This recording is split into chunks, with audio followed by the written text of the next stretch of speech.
Tuesday evening என்னோட பெரியக்கா வீட்டுக்கு வந்திருந்தாங்க. வரும்பொழுது பார்த்தீங்கன்னா, பானிபூரி எங்களுக்காக ரெடி பண்ணி எடுத்துகிட்டு வந்திருந்தாங்க. பூரி, அப்புறம் உள்ளே வைக்கிற கிழங்கு, புளி தண்ணி, மீன் தண்ணி எல்லாமே எடுத்துகிட்டு வந்தாங்க. கூடவே பஞ்சாபி ஸ்டைலில் அவங்க ரெடி பண்ணுற கிழங்கு, கத்திரிக்காய் போட்ட கிரேவி அதுவுமே எடுத்துகிட்டு வந்தாங்களா. ஸோ அந்த கிரேவியை நைட்டில் வந்து சாப்பிட்டுக்கலாம் சொல்லிட்டு அதை அப்படியே எடுத்து வச்சாச்சு. எனக்கு பானிபூரினா ரொம்ப பிடிக்கும். ஸோ அன்றைக்கி பார்த்ததுமே அவ்வளோ ஹாப்பி ஆயிடுச்சு.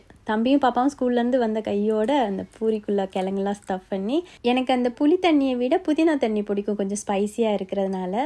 அன்றைக்கி ரெடி பண்ணிட்டு இருக்கும்போதே ஒரு 5-6 பீஸ் கிட்ட சாப்பிட்டுட்டேன். நான் தான் அன்றைக்கி அதிகமாக சாப்பிட்டது.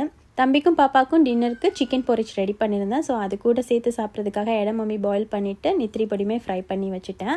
அக்காவுக்கும் இந்த சிக்கன் பொரிச் பிடிக்குமா, ஸோ அவங்களுக்கு கொஞ்சம் பேக் பண்ணி கொடுத்துட்டு ஹஸ்பண்டுமே அன்றைக்கி பொரிச் தான் வந்து சாப்பிட்டுருந்தாங்க.